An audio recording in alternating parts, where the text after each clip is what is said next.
The dawn bugle tore through the stillness of the barracks. Lena jolted upright, her body aching from yesterday's drills. The air smelled of metal and disinfectant. Boots clattered against concrete as recruits scrambled to line up. "Form up. Move like you mean it." Sergeant Ward's voice rolled through the hallway like thunder. Lena jammed her cap on and sprinted out, heart hammering. The gravel crunched beneath her boots as she joined the others. Sweat dripped down her neck, even though the sun was barely up. She had learned that here, exhaustion wasn't an excuse. It was a constant companion. They ran 5 miles before breakfast. The cadence chants echoed through the trees, rhythmic and relentless. Lena's lungs burned, but she stayed in step, refusing to be the one who slowed down. When she finally collapsed onto the mess hall bench, she laughed breathlessly with the others. Her fingers shook as she shoveled powdered eggs onto her tray, but inside she felt a quiet pride. She'd kept up. Again. Later, during marksmanship training, she crouched behind sandbags, finger on the trigger. The first shot cracked, sharp and deafening. The target wobbled but didn't fall.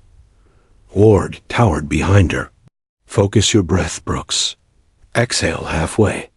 Squeeze, don't jerk." She adjusted, heart steadying. The next shot split the bull's eye. Ward grunted approval. "Better." Remember that feeling. Lena did. Every lesson, every bruise, every scrap of praise carved itself into her memory.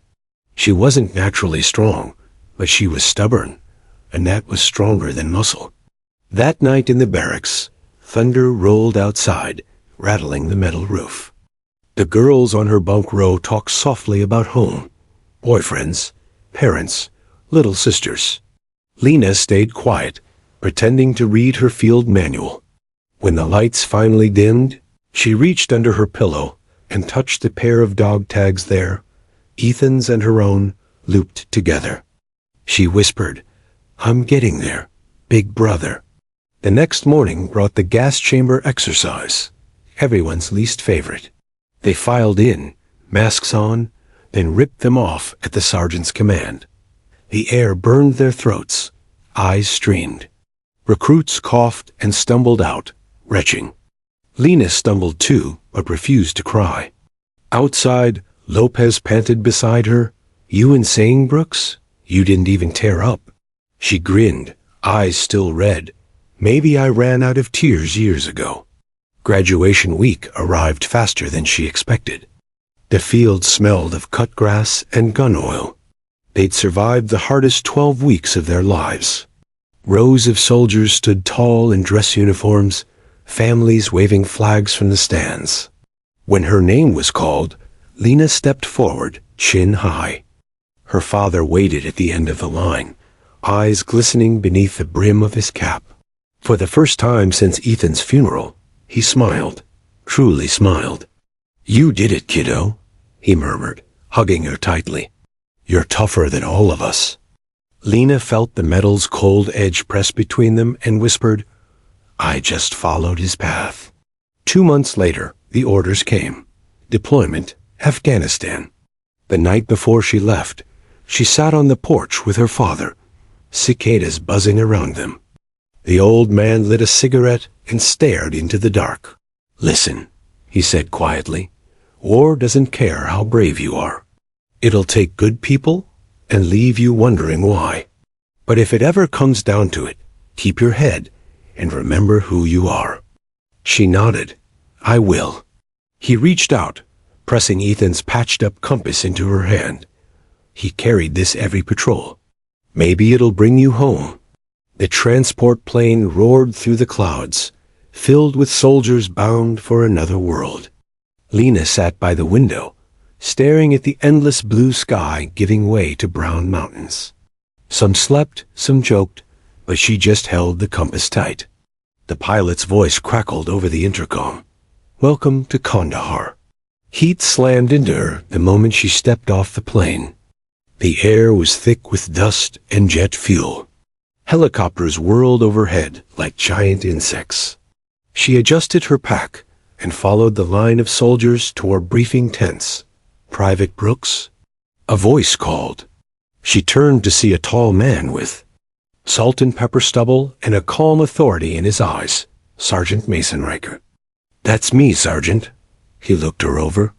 "Heard you're 17. "Yes, Sergeant." A pause. Then, unexpectedly, a faint smile. "Good. Means you're too young to know fear yet. Welcome to Bravo 7. Base life blurred into a rhythm of sweat, sand, and noise. They patrolled villages, secured convoys, checked wells for IEDs. Lena learned the unspoken rules. Never step where you didn't step before. Never ignore your gut. Never joke about going home. At night, the squad lounged in the dusty yard under a sky thick with stars. Harper passed around lukewarm instant coffee. Lopez strummed a battered guitar missing 2 strings. Riker sat beside Lena one evening, his gaze on the horizon. "You holding up, kid?" "Yes, Sergeant." He sipped his coffee. "You remind me of a rookie I knew in Iraq. Same fire, same stubborn streak. He grew into one hell of a soldier. You will too." She wanted to ask what had happened to that rookie, but his silence told her enough. Weeks crawled by. Lena became part of the machine, efficient, reliable, focused. Yet every letter she sent home ended the same way. Still here. Still trying to make him proud. Then came the briefing that would change everything. "Bravo 7 will escort supply trucks through the northern pass," Riker announced. "Intel says it's quiet, but we'll stay alert. We leave at dawn." Lena's stomach nodded. She cleaned her rifle twice that night, hands trembling though she didn't know why. Outside, the desert wind hissed over the tents like a warning. Before sleeping, she took out her brother's compass. The needle quivered, steadying north. She pressed it to her chest. "Guide me, Ethan," she whispered. Morning broke cold and silent. Convoys lined up, engines rumbling, soldiers checking gear. Lena climbed into the last truck beside Lopez, heart thudding. Riker walked past, patting her shoulder. "Keep sharp, Brooks. Routine or not, treat every mission like it's your first." She nodded, gripping her rifle. The vehicles rolled out, dust rising in their wake as the sun climbed over the mountains.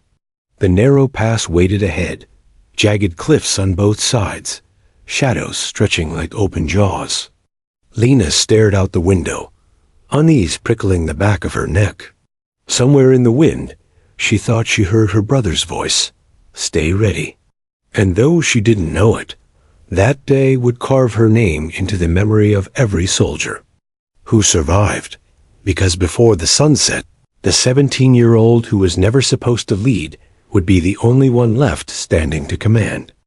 The convoy rolled north at dawn, engines grumbling through the dust-choked air. The desert stretched endlessly, a harsh, empty beauty broken only by jagged ridges and scattered ruins. Inside the Humvee, Private Lena Brooks sat between Lopez and Miller, her M4 rifle resting across her knees. The morning was too quiet. Usually, the local shepherds were out early, herding goats along the slopes. Today, the hills were empty. Even the birds seemed to have fled. Lena noticed, but she said nothing at first. Maybe she was just nervous. This was her first real combat mission outside the wire.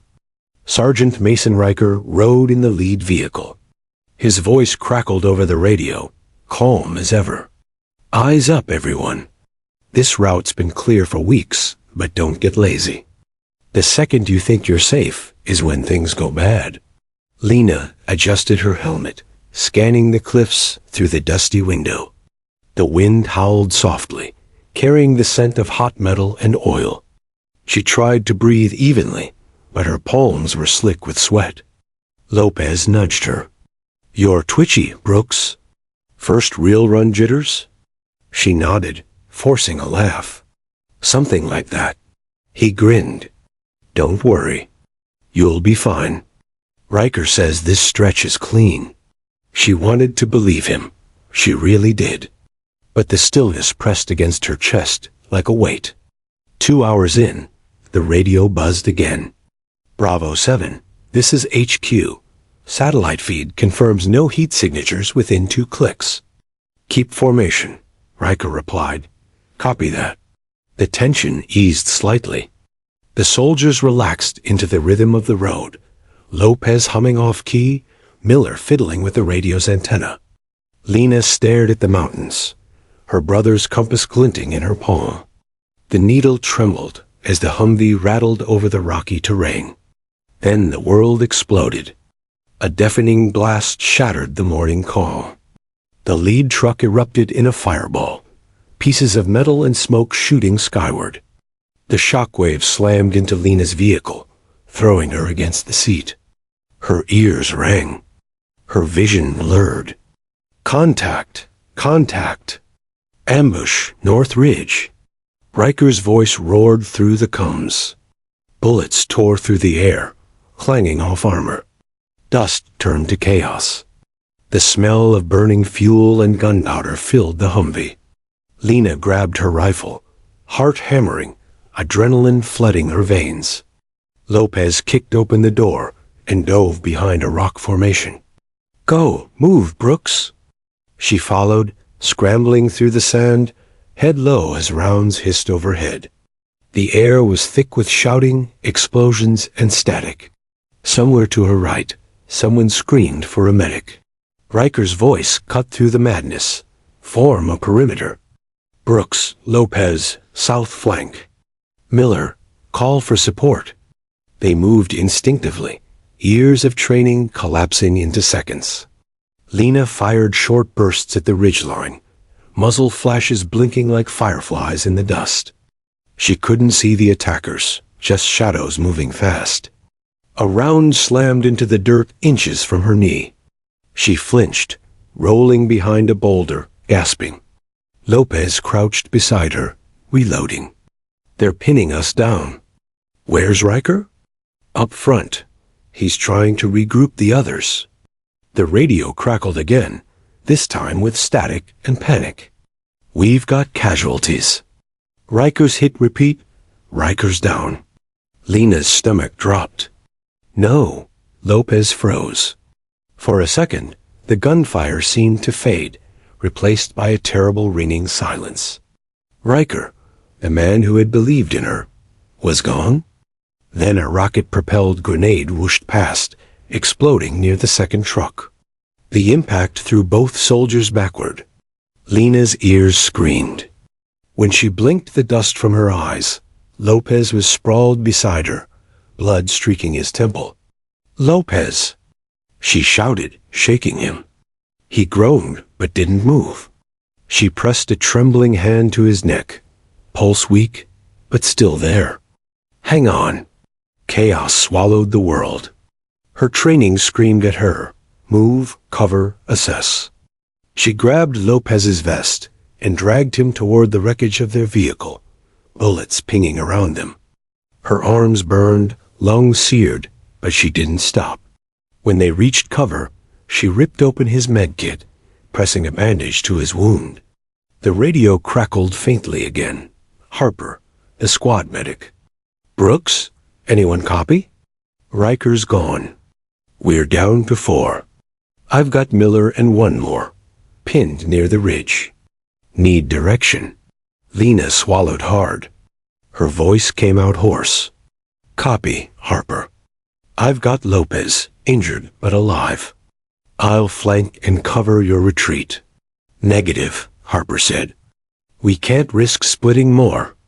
Lena looked around. Smoke, fire, the bodies of friends she barely recognized. She clenched her jaw. I'm not asking permission. She checked her rifle, took a deep breath, and sprinted. Bullets screamed past her. Every step felt like running through a nightmare, sand kicking up beneath her boots, heat baking her skin, the air alive with death. She slid behind another ridge and fired upward, hitting one of the shooters. The body tumbled down the rocks. Harper, move! She yelled through the cum. I've got them distracted. A pause, then copy that. We're coming. Through the haze, she saw them. Harper supporting Miller, both bloodied and limping.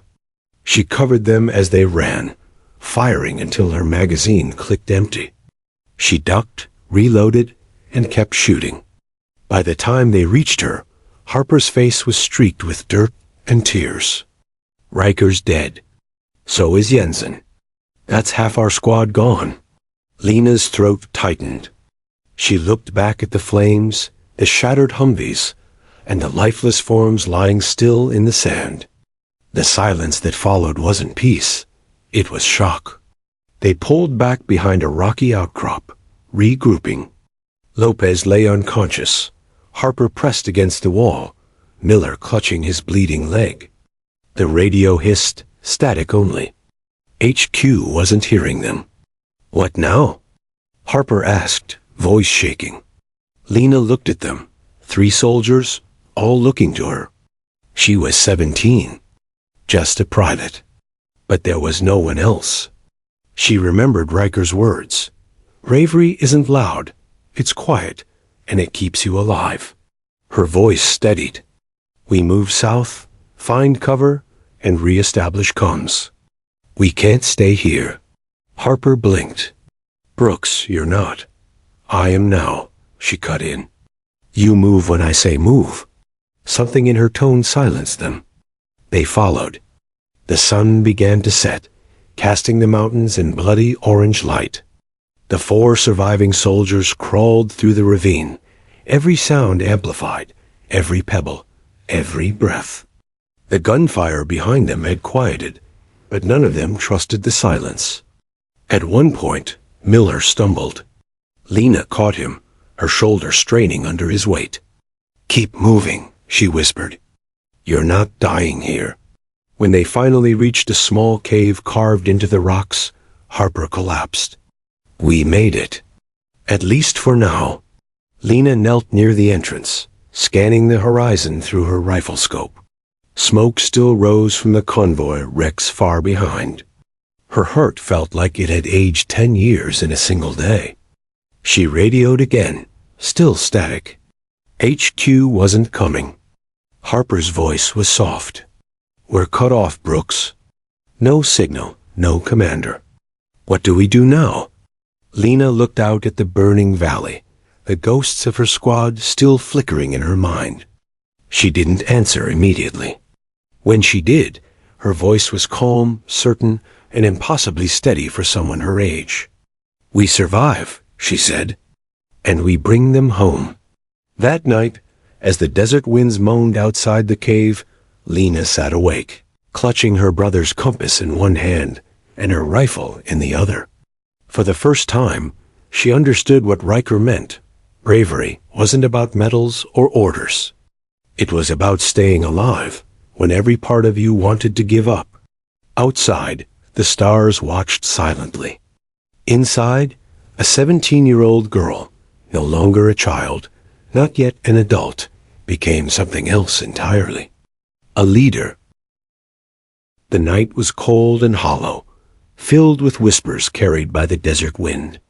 Inside the cave, the small band of survivors, Lena, Harper, Miller, and Lopez, huddled close to conserve warmth.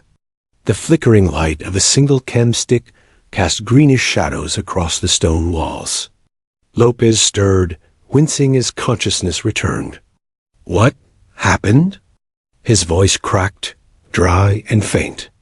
You got clipped by shrapnel, Harper said, checking his bandage. You're lucky to be alive. Lopez blinked at the dim glow, confusion giving way to memory.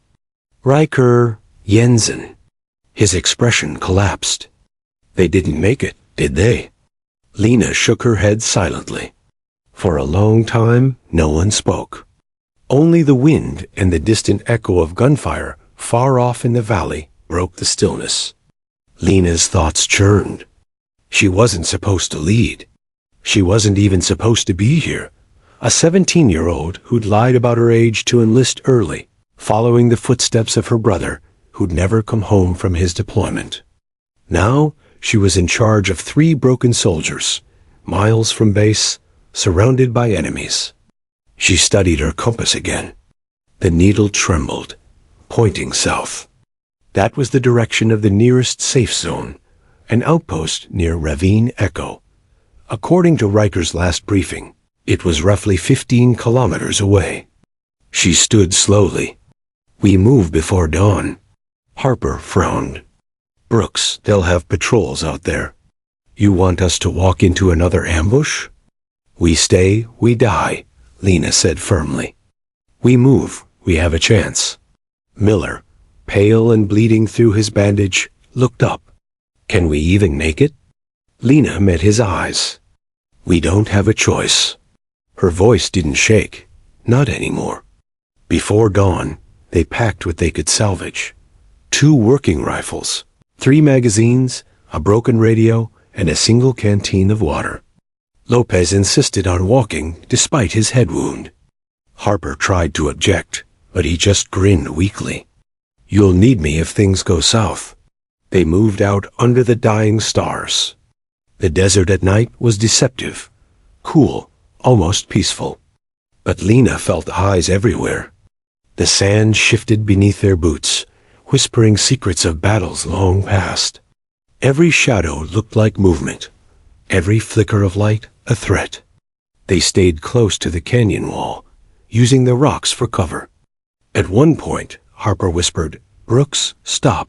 Lena froze. Up ahead, faint lights glimmered, campfires.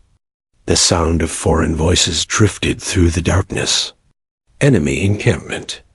Lena motioned for silence. She crouched low, crawling forward with her rifle ready. Her heartbeat pounded in her ears. She could make out figures, 3, maybe 4, sitting around the fire, weapons slung casually beside them. If they wanted to survive, they'd have to pass within 100 meters. Harper mouthed, "We can't risk it." Lena thought fast. The terrain to their right sloped down into a dry riverbed.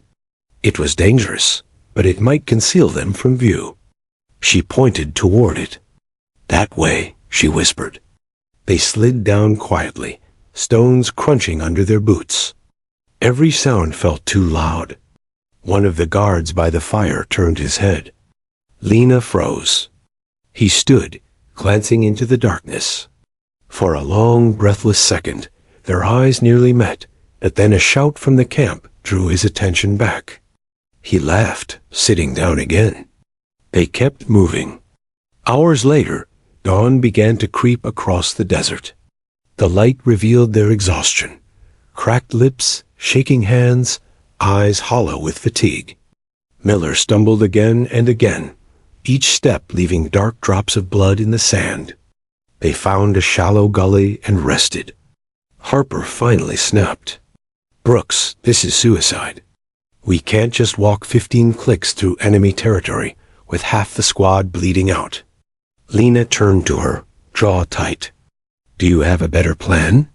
Silence. "That's what I thought," Lena said softly. "We keep moving." Harper's anger faded to frustration, then quiet respect. She realized the girl wasn't leading because she wanted to. She was leading because no one else could. By midday, the sun blazed overhead, brutal and merciless. The desert shimmered with heat waves. Their canteen ran dry hours ago. Lopez stumbled, catching himself on a rock. "Water," he croaked. Lena looked around. Nothing but sand and stone. Then, far off, she spotted a cluster of date palms. An oasis. "Come on," she said, gripping Lopez's arm. "We're not dying this close." They dragged themselves forward. Each step felt heavier than the last. Finally, they reached the small pool of muddy water. They drank greedily, Harper checking the perimeter while Lena washed the blood from her hands. It was a fragile moment of peace, until the sound of an engine shattered it. Lena's head snapped up. Dust clouds rose in the distance. A truck, military grade, moving fast. "Down," she hissed. They dropped behind the rocks.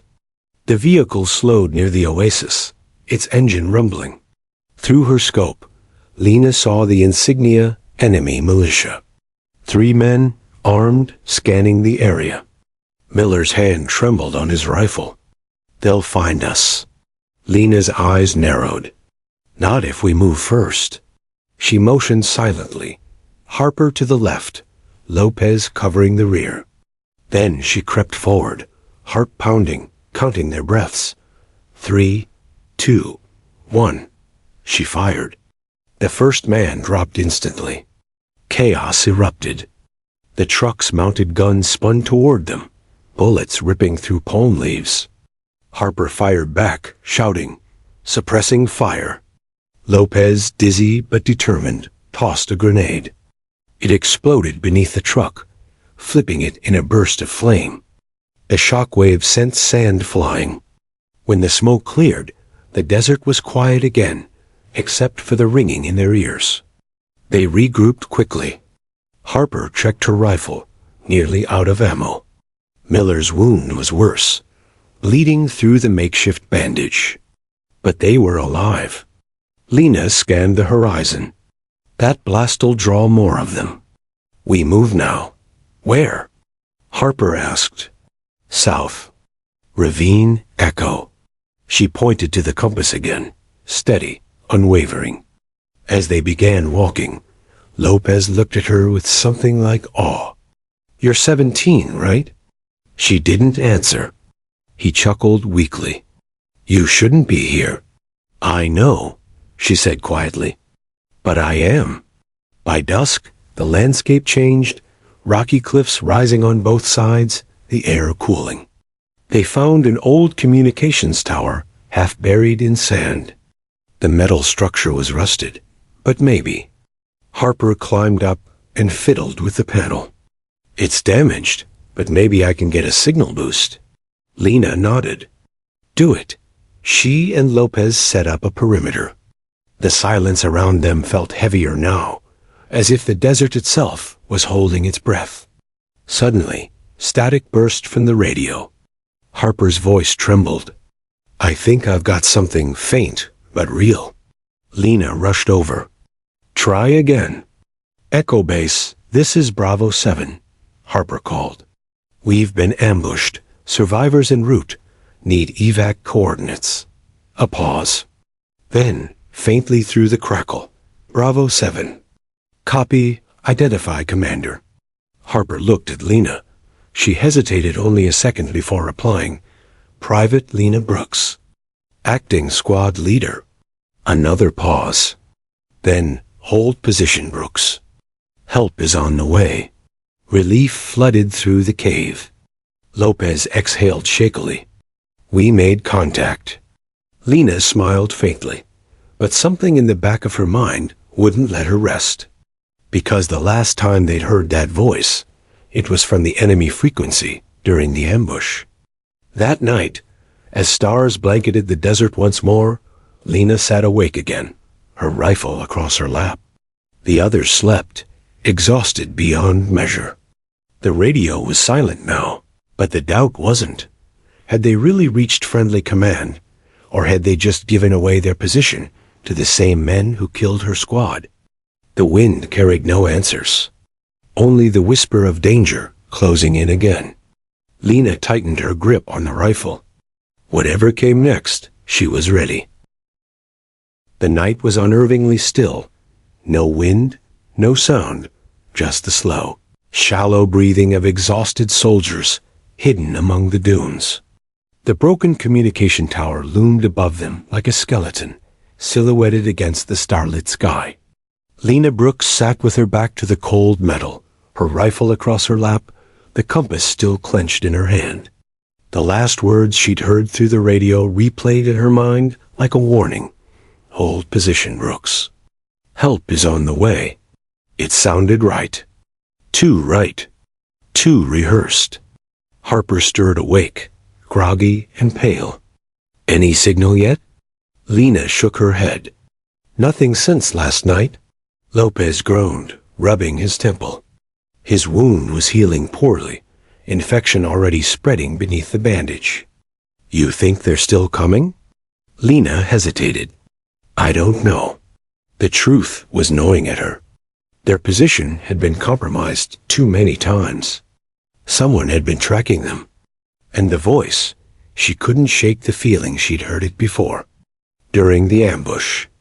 As dawn bled across the horizon, they broke camp and decided to move closer to the extraction coordinates Harper had managed to decode from the transmission. The location wasn't far, a dry basin about 2 miles southwest. They moved slowly. Every sound seemed magnified in the open desert. Boots crunching over gravel, metal gear clinking faintly. Halfway there, Miller stumbled. His face was ashen, sweat dripping down his neck. I can't. Keep going. Lena caught his arm, steadying him. Just a little farther. You've got this. He gave her a weak smile. You sound like Riker. The name hit her like a punch. She looked away quickly, focusing on the distant ridgeline. Let's just keep moving. When they finally reached the basin, Lena's heart sank. A black helicopter sat in the middle of the clearing, rotors still. The dust around it was freshly disturbed. No doubt it had landed recently. Harper raised her rifle slightly. That's too easy. Lena nodded, scanning the area through her scope. The sand around the basin looked wrong, uneven, like something had been dragged or buried. Something's off, she murmured. Before they could move, a voice echoed across the open plain. Bravo 7. U.S. Forces. Lower your weapons. You're safe now. The man's English was perfect, but the accent, faint, almost hidden, betrayed him. Lopez's grip tightened on his rifle. That's the voice from the ambush. Lena's blood ran cold. Take cover. She shouted. Gunfire erupted instantly. Bullets tore through the sand as enemy fighters rose from hidden trenches around the basin. The rescue chopper wasn't American. It was bait. Harper fired back, shouting. They were waiting for us. Miller went down again, hit in the shoulder. Lopez dragged him behind a dune, returning fire despite his dizziness. Lena scanned the horizon. She needed higher ground. Cover me, she yelled, sprinting toward the ridge. Harper threw suppressing fire as Lena climbed, sliding in the sand, breath ragged.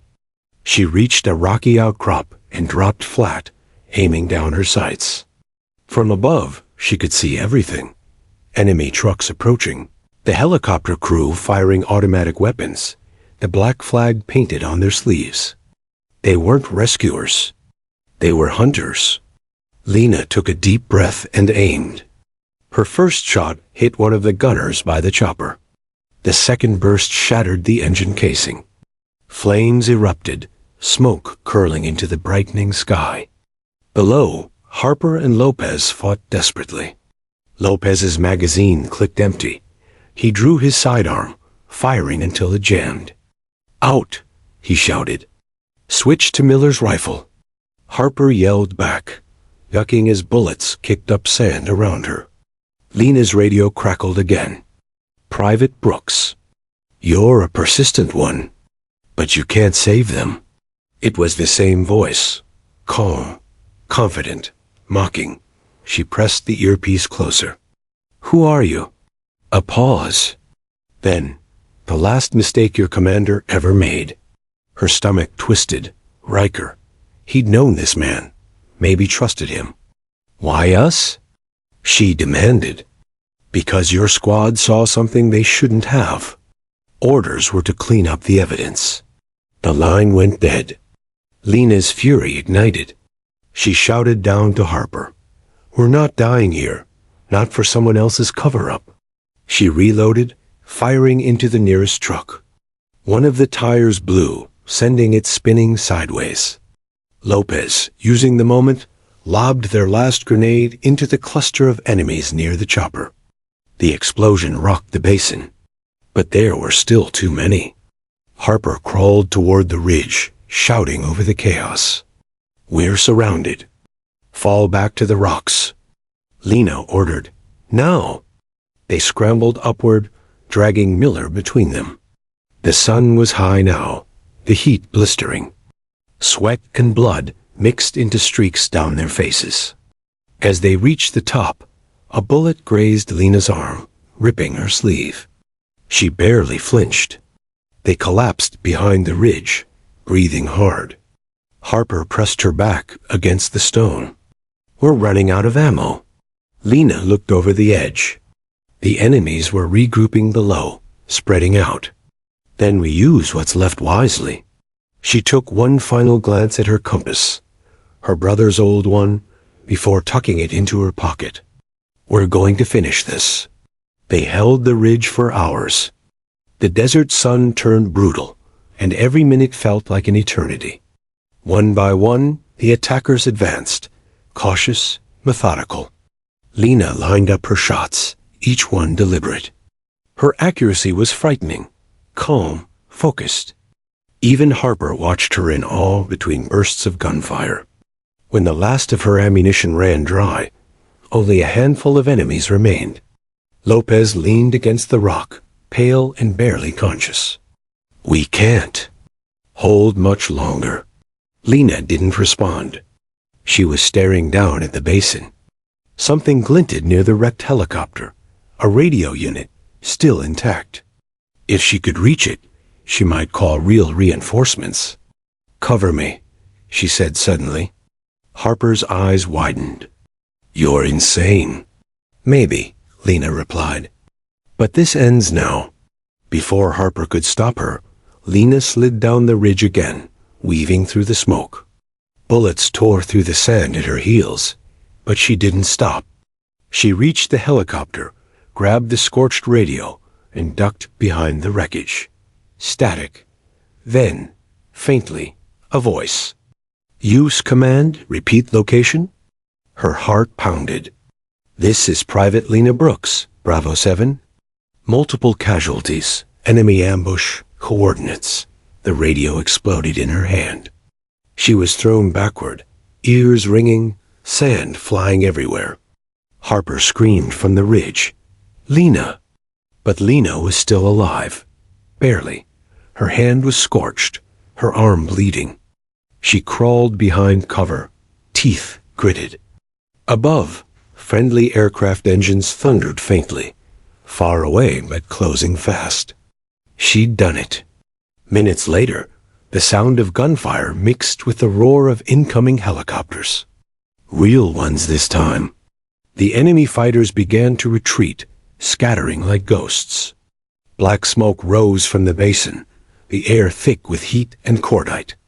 Harper and Lopez rushed down, grabbing Lena by the shoulders. "You're insane," Harper gasped, tears cutting through the dust on her face. "But you saved us." Lena tried to smile.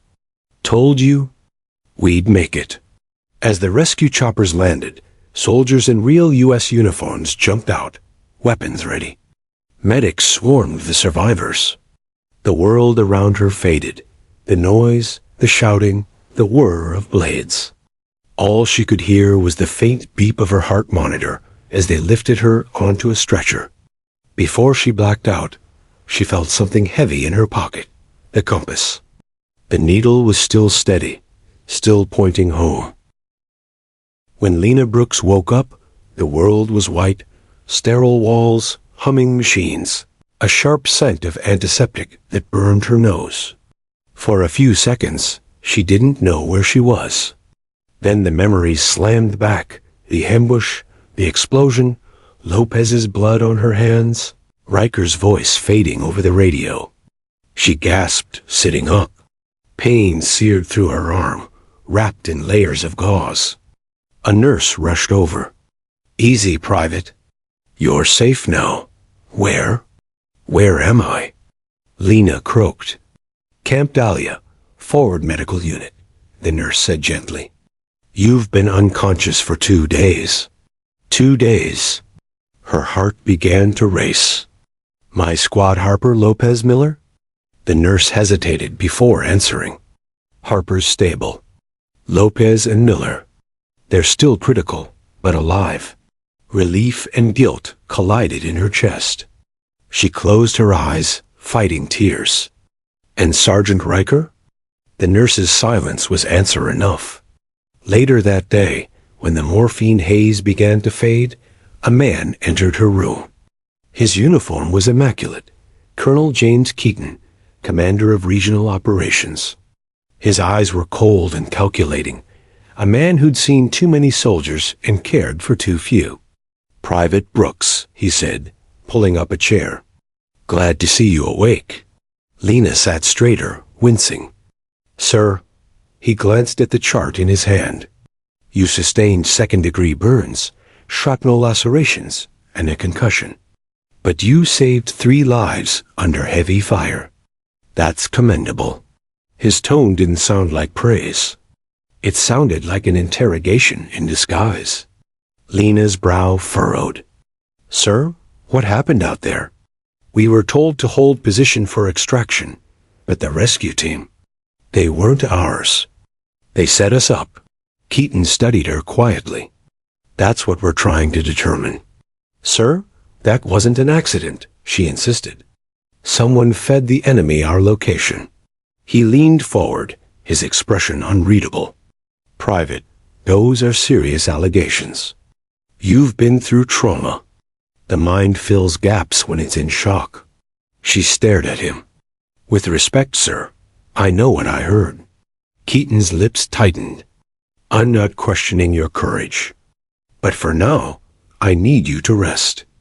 The official debrief will come when you're stronger." He stood, saluted curtly, and walked out. The door clicked shut, leaving her alone with the faint beep of her heart monitor. Something in his tone, calm, dismissive, careful, made her skin crawl. He wasn't surprised by what she said. He already knew. That night, Harper limped into the room, her arm in a sling, face pale but alive. Lena's eyes widened. "You made it?" "Barely," Harper said, sitting by her bed. "Lopez is fighting hard, but he's not out of the woods. Miller's in surgery again." Silence hung between them for a moment, heavy and fragile. Then Harper asked, "What did Keaton say?" Lena hesitated. "He doesn't believe me. Or maybe he does, and doesn't want to admit it." Harper's gaze hardened. "You think he's part of it?" "I don't know. But someone leaked our coordinates. The ambush wasn't random." Harper's jaw clenched. "Riker was investigating something before we deployed. Remember how secretive he got near the end? Always on his laptop, locking the screen when anyone walked by." Lena nodded slowly. "You think it's connected?" "I think Riker knew something, and they silenced him." The 2 women stared at each other in grim understanding. Over the next few days, Lena's injuries improved, but the questions gnawed at her. She replayed every radio call, every command, every word Riker had said before he died. Orders changed last minute. Intel said the route was clear. Too many coincidences. On the 4th morning, a young intelligence officer came for her. "Private Brooks, the colonel requests your presence for debrief." Her stomach tightened. "Now?" He nodded. "Now." The debrief room was windowless, cold, and humming with fluorescent light. 2 men sat at the table, Colonel Keaton and a civilian in a dark suit with no name tag. The man's calm, clipped voice made Lena's skin prickle. "Private Brooks," the man began, "we've reviewed your after-action report." "Quite the ordeal for someone your age?" She said nothing. "Your leadership saved 3 soldiers. That's remarkable. But there's a complication." He slid a tablet across the table.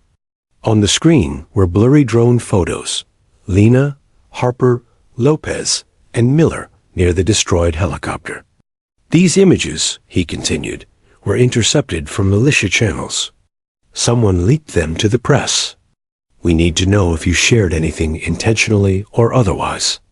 Lena stared at him, stunned. "What? Of course not." Keaton folded his hands. "Then explain how the enemy knew your position." Her voice rose. That's what I've been trying to tell you. Someone on your end betrayed us. The civilian's eyes narrowed slightly. Careful, Private. Accusing command of treason is a serious matter. Lena's jaw clenched. I watched my friends die because someone wanted us silenced. You can call that whatever you want, but I call it the truth. Keaton exhaled sharply. That's enough. The investigation is ongoing. Until it's resolved, this matter stays classified. What does that mean? It means, he said coolly, you don't speak about this to anyone, not your squad, not the media, not even other units. Do you understand? Lena's pulse pounded in her ears. Sir, with respect, do you understand? Her mouth went dry. Yes, sir. That night, Harper found her sitting outside the medical bay, staring at the horizon, where the desert turned red under the setting sun. He's shutting you down, isn't he? Harper asked quietly. Lena nodded. He wants it buried. All of it. Harper sighed, sitting beside her. We can't fight command. They'll discharge us, call us delusional, anything to make it go away. Lena didn't answer. She was turning the compass over in her hands, the same one that had led her through every battle. Her brother's voice echoed in her head. Never follow orders blindly. Find your own north. She stood. Then we don't fight them their way. Harper frowned. What are you thinking? If they won't tell the truth, Lena said softly, we will. The next morning, she slipped into the infirmary. Lopez lay pale and still, tubes running from his arm. She squeezed his hand gently. You saved me out there, she whispered. Now I'll save you. Before she left, she tore a small patch from her uniform, Bravo 7's insignia, and tucked it into his palm. Outside, she met Harper near the motor pool. The older woman looked uneasy. You're sure about this? Lena nodded. Riker's data. His tablet was encrypted, but the files might still be recoverable. If we can prove what he found, then we can expose whoever set us up, Harper finished grimly. They exchanged a look, two soldiers bound by pain, defiance, and the ghosts of those they'd lost. That night, Lena snuck into the intelligence wing. The base was quiet, the corridors dimly lit. Her badge still worked, a small mercy. She slipped into the evidence locker, scanning the shelves until she found a box labeled Riker M. Personal Effects. Inside were dog tags, a notebook, and the battered tablet. Its screen was cracked, but the power light flickered weakly. She powered it on. The login prompt blinked. Beneath it, a message, just one line of text. If you're reading this, it means they got me. Don't trust command. Her breath caught. The tablet loaded a file. Encrypted coordinates, message logs, and reports labeled Operation Hollow Veil. She didn't understand everything, but one thing was clear. Their mission wasn't reconnaissance. It was cleanup. They were sent into that valley to eliminate evidence of an illegal weapons deal, one that involved American officers. And now they wanted the witnesses gone. Lena's hands trembled. My God, Harper's voice whispered from the doorway. We can't stay here. Lena turned, eyes burning with determination. No, but we can make sure the world knows what they did. The base was silent under the midnight sky, its floodlights sweeping across the sand like watchful eyes. Lena and Harper crouched behind a maintenance shed, the stolen tablet clutched in Lena's trembling hands. The screen's faint glow illuminated her bruised face as she whispered, If they find out we took this, we're finished. Harper checked the corners nervously. They'll find out. It's not a matter of if, it's when. We have maybe an hour before Keaton realizes Riker's tablet is missing. Lena's mind was racing. Then we use the time we have. She connected a portable drive to the tablet, copying every file Riker had left behind. Dozens of encrypted logs appeared, transmission histories, bank transfers, and private communications between high-ranking officials. "What is all this?" Harper murmured, scrolling through one of the folders. Lena's heart sank as she read. Payments, coordinates, weapon shipments disguised as humanitarian supplies, and signatures from military command. They've been selling weapons to insurgents. Harper's jaw tightened. That explains the ambush. We stumbled into something we weren't supposed to see. And now they're trying to erase it. And us, Lena whispered. The download reached 100%. She pulled the drive free and stuffed it into her vest. We need to get this out. Somewhere safe. Harper hesitated. You mean leak it? Lena looked up, her eyes steady, despite the fear in them. If we don't tell the world, Riker and the others died for nothing. The two women moved through the shadows of Camp Dahlia, avoiding patrols and cameras. The desert wind stung their faces as they slipped toward the communications tower, the only link to the outside world strong enough to transmit encrypted data. They ducked into a side building, their boots crunching on gravel. Harper worked quickly to disable the tower's security sensors. I'll reroute the main line. You upload from here. Lena connected the drive to a terminal, her fingers trembling as she bypassed the firewall. The system demanded clearance codes. She typed in Riker's credentials from his logs. For a tense moment, nothing happened. Then the screen flashed green. Access granted. She began uploading the files to a secure, whistleblower site that Riker had bookmarked.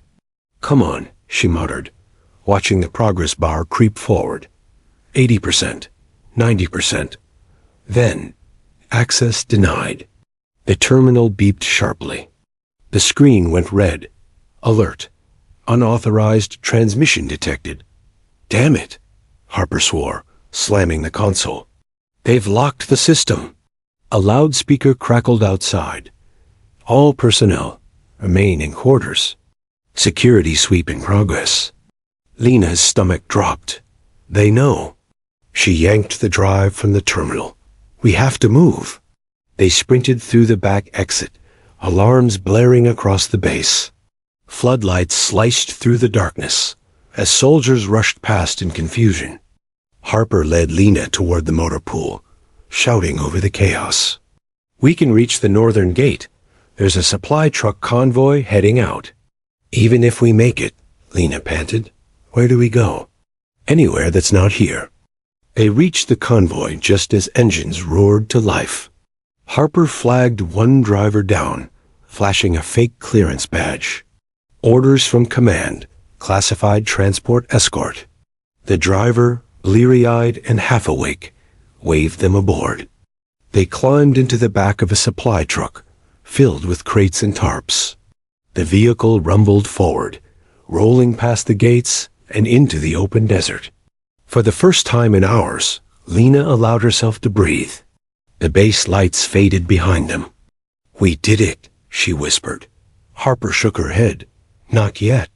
We still need to get the files out before they wipe everything. Lena stared at the flash drive in her palm. It felt heavier than it should. A tiny object holding the truth of lives lost and lies buried. She looked up at the stars scattered above the desert. We'll finish what Riker started. By dawn, they reached a remote village that served as a refueling stop for convoys. The driver unloaded supplies, none the wiser. Lena and Harper slipped away, blending into the dusty crowd. They found an old satellite terminal in a small internet cafe, a cracked screen, slow connection, but working. Lena powered it up and inserted the drive again. This time, she encrypted the files and set them to upload in fragments across multiple networks. If one gets intercepted, the others still go through, she explained. Harper watched the screen nervously. You sure you can do that? Lena smiled faintly. I've been breaking rules since I was 16. Minutes crawled by. The bar inched upward painfully slow. Then, a shadow fell over them, Lena looked up. A man stood by the door, tall, in plain clothes, but with a military posture. His voice was calm, too calm. "Private Brooks, Sergeant Harper. You've caused quite a stir." "Keaton." Lena froze. "How did you?" He smiled thinly. "You didn't think we'd lose track of two soldiers with stolen intelligence, did you?" Two armed men appeared behind him, rifles raised. "You're coming with us." Harper's hand edged toward her sidearm, but Lena grabbed her wrist. "No, not here. Too many civilians." Keaton stepped closer, eyes cold. "Hand over the drive, and I might consider keeping you both alive long enough to testify, under supervision." Lena's mind raced. The upload was at 82%. She glanced at the terminal. Just a few more seconds. Keaton followed her gaze. His smile disappeared. "Don't." Lena's fingers hovered over the keyboard. "You killed Riker." "I followed orders," Keaton replied evenly. "You should have done the same." She hit enter. The upload completed. Transfer successful. The terminal beeped once and powered down. For a heartbeat, no one moved.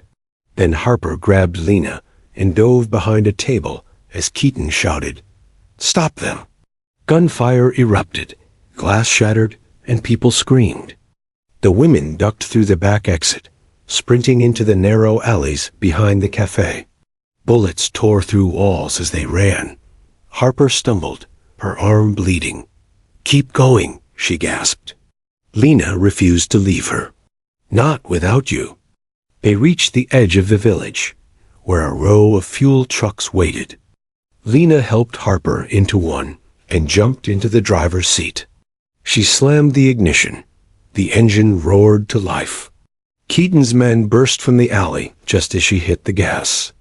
The truck barreled forward, smashing through crates and fences, leaving a trail of dust in its wake. Hours later, they stopped at an abandoned checkpoint, far from any road. Harper leaned against the dashboard, pale and exhausted. "You think it went through?" Lena opened the laptop she'd taken from the cafe. The screen lit up with a blinking icon. Upload distributed, files received.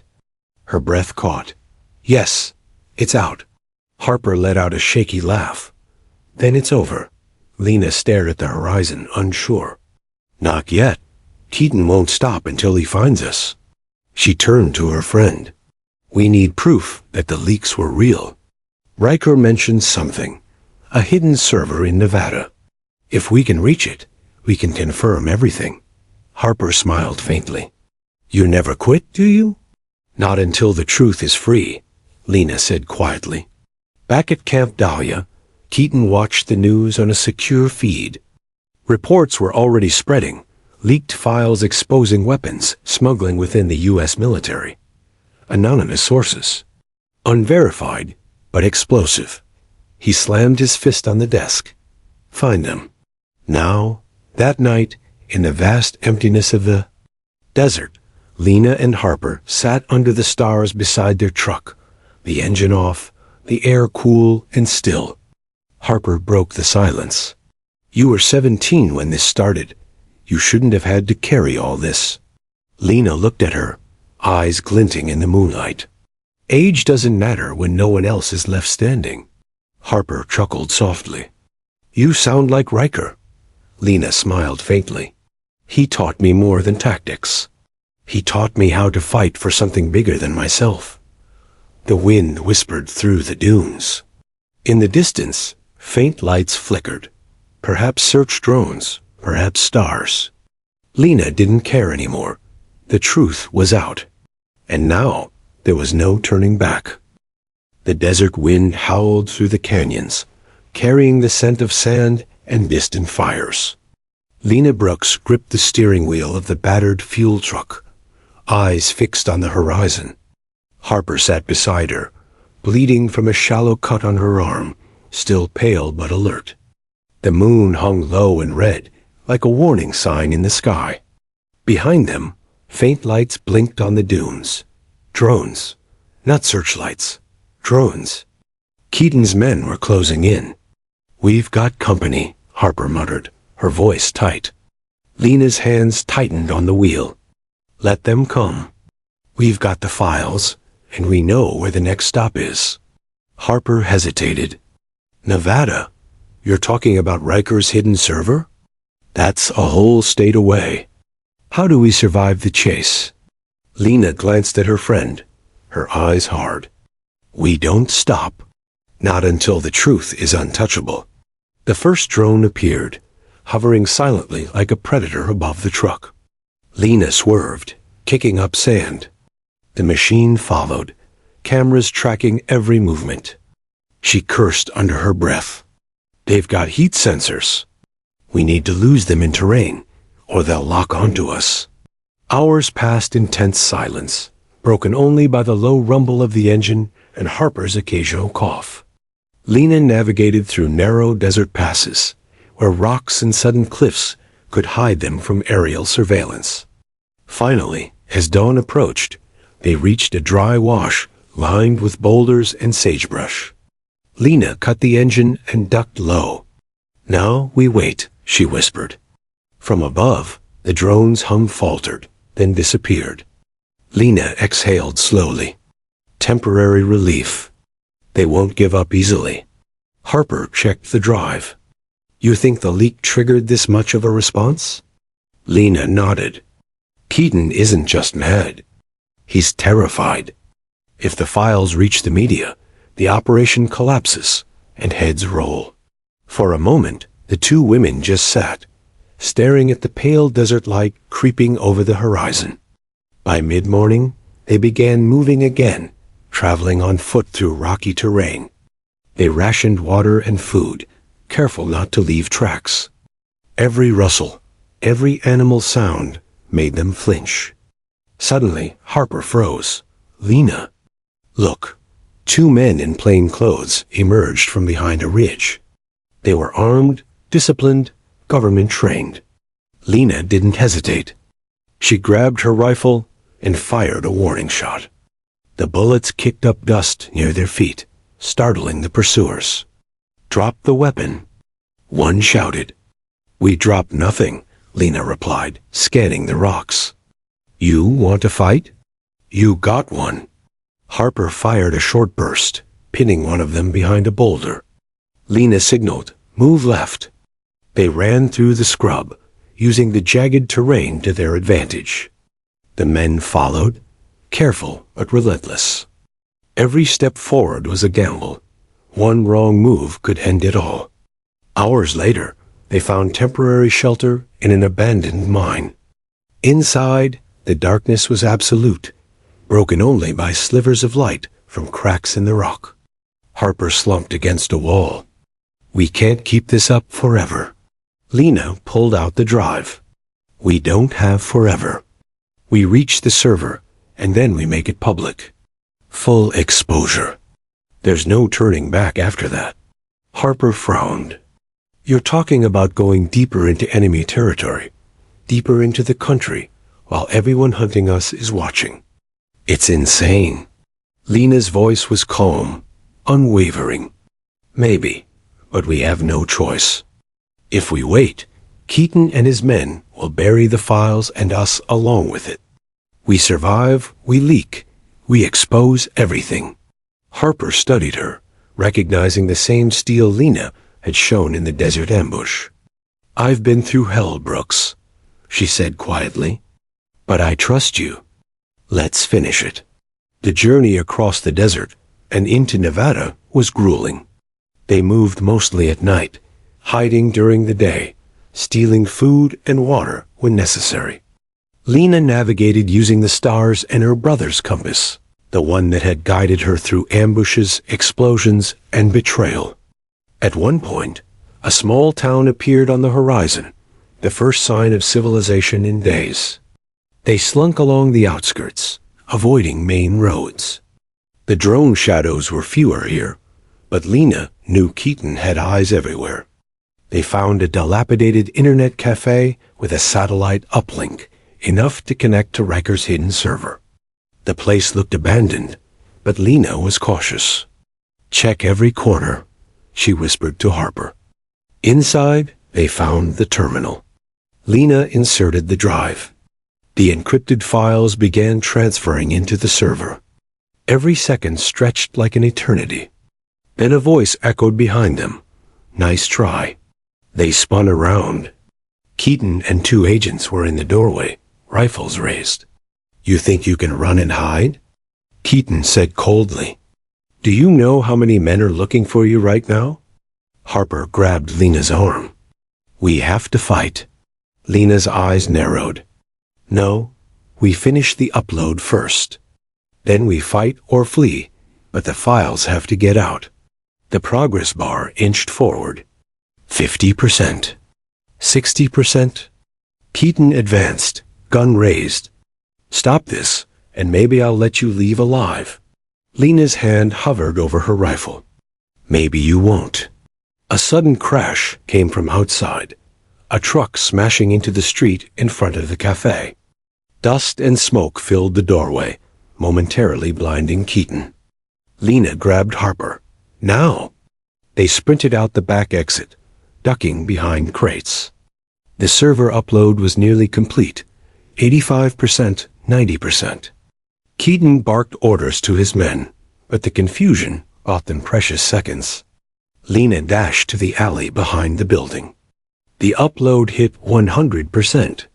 Files fully transferred. She exhaled, almost collapsing in relief. It's done. The world knows everything. Harper's face broke into a smile. You did it. We did it. But freedom was fleeting. Keaton's men regrouped, closing in from all directions. Lena grabbed Harper's hand. Time to vanish. They ran into the Nevada hills, slipping into rocky terrain too rough for vehicles. Drones hovered overhead, scanning for heat signatures. Lena led them through hidden washes and gullies, using every trick she'd learned from the ambush and pursuit. By nightfall, they reached a cave hidden behind a waterfall, one of Riker's old safe spots. Inside, they collapsed, exhausted and battered. Harper whispered, Do you think they'll ever stop looking? Lena shook her head. No, but it doesn't matter. The files are out. We've won the first battle.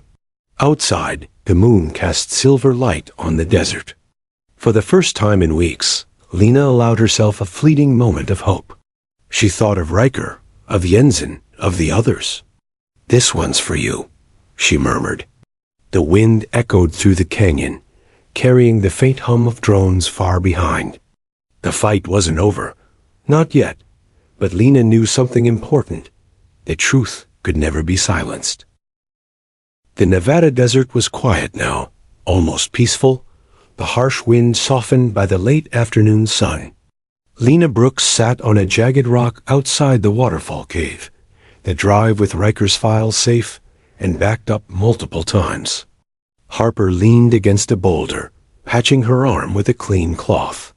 Their exhaustion was deep, etched into every line of their faces, but their resolve burned brighter than ever. Do you think it's enough? Harper asked quietly, voice trembling. Lena stared into the canyon, eyes hard. It has to be. The files are out, distributed to media outlets, whistleblowers, independent agencies. No one can bury this. Harper let out a shaky breath. And Keaton? They'll come after us, right? Lena nodded. They will. But now the world is watching. If they move against us directly, the backlash will be immediate. That's our protection. The following days were tense. Lena and Harper moved constantly, avoiding highways, drones, and the occasional government agents who scoured remote desert towns. Each night, they monitored news feeds on stolen laptops. At first, the reports were cautious. Anonymous sources leaked files exposing irregular weapon shipments. Then, slowly, journalists began connecting the dots. Headlines screamed, military corruption exposed, classified weapon deals revealed, high-ranking officers implicated in insurgent arming, Bravo 7 survivor speaks out. Lena and Harper exchanged a small, satisfied smile. It was finally happening. The truth they had risked everything to expose was breaking free. But the danger hadn't passed. They knew Keaton would still hunt them, and any slip could be fatal. 2 weeks later, they reached a small, safe house in the mountains, where a retired intelligence officer who had secretly aided Riker awaited. He welcomed them silently, leading them into a sparse room. "Files verified?" he asked. Lena nodded. "Every one. All evidence, timestamps, transaction records. Operation Hollow Veil is fully documented. Nothing can be denied." He exhaled, studying them. "You've done more than your service required, more than anyone your age should ever do. The press is already running leaks, but this is only the beginning. Congress and federal oversight will be forced to act." Harper leaned forward. "So we're safe now?" The officer shook his head. "Not entirely. They'll still want to discredit you, maybe even silence you. But public scrutiny protects you. For now." Lena's jaw clenched. "Then we make them pay, not with revenge, but with accountability." Meanwhile, in Washington, D.C., the ripple effect of the leaks had reached every corner of the military establishment. Internal investigations began immediately. High-ranking officers were placed on leave. Evidence of bribery and illegal arms transfers was confirmed by independent auditors. Keaton, isolated and exposed, struggled to maintain his grip on authority. Every move he made was scrutinized, and whistleblowers from within his network began coming forward, inspired by Lena and Harper's courage. On live television, a senior military official confirmed, "We are investigating allegations of misconduct and corruption that have put our personnel at risk. Transparency will guide our actions, and justice will be pursued where necessary." Lena and Harper, hidden thousands of miles away, watched silently, letting the magnitude of their accomplishments sink in. A month later, Lena received a message from the White House, an anonymous channel for protected whistleblowers. The note was simple: "Your actions saved lives, exposed corruption, and prevented further loss. You and Sergeant Harper will remain under federal protection. No action will be taken against you for classified breaches made in pursuit of justice." Tears welled up in Lena's eyes. She read the note to Harper, who grinned through her own relief. "We did it?" Harper whispered. "Yes," Lena said softly. "We did." News coverage began to feature human stories, survivors, soldiers who had seen the corruption firsthand, and the young private who had refused to be silenced. Lena's face was finally known, not as a fugitive, but as a symbol of courage. Interviews were conducted carefully, with protective measures in place. Lena recounted the ambush, the betrayal, and the struggle to survive and lead her squad. She spoke not of personal glory, but of the men and women who had died, whose names would never be forgotten. Harper stood beside her at every step, a living reminder that teamwork and trust had made survival possible. Despite vindication, Lena couldn't forget the desert, the ambush, the death of her friends, and the weight of command at 17. Some nights she dreamed of the explosions, the gunfire, and the faces of those she'd tried to save. But each day, she found strength in knowing their deaths had not been in vain. She returned to the base, under protection, to help surviving soldiers and to testify before congressional oversight committees. Her testimony was precise, unwavering, and deeply moving. The committee praised her bravery, noting her leadership at such a young age was extraordinary, unprecedented even in military history.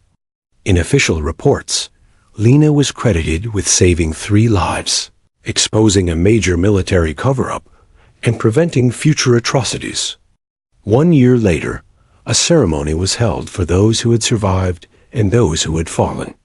Lena, now formally recognized as an acting squad leader during the ambush, stood in the front row. She placed a wreath beside Riker, Jensen, Miller, and Lopez's memorials.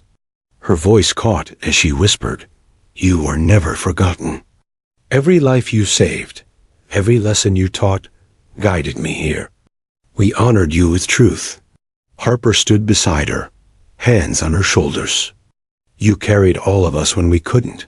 You're incredible, Lena." Lena shook her head. "I didn't do it alone. And I couldn't have done it without you."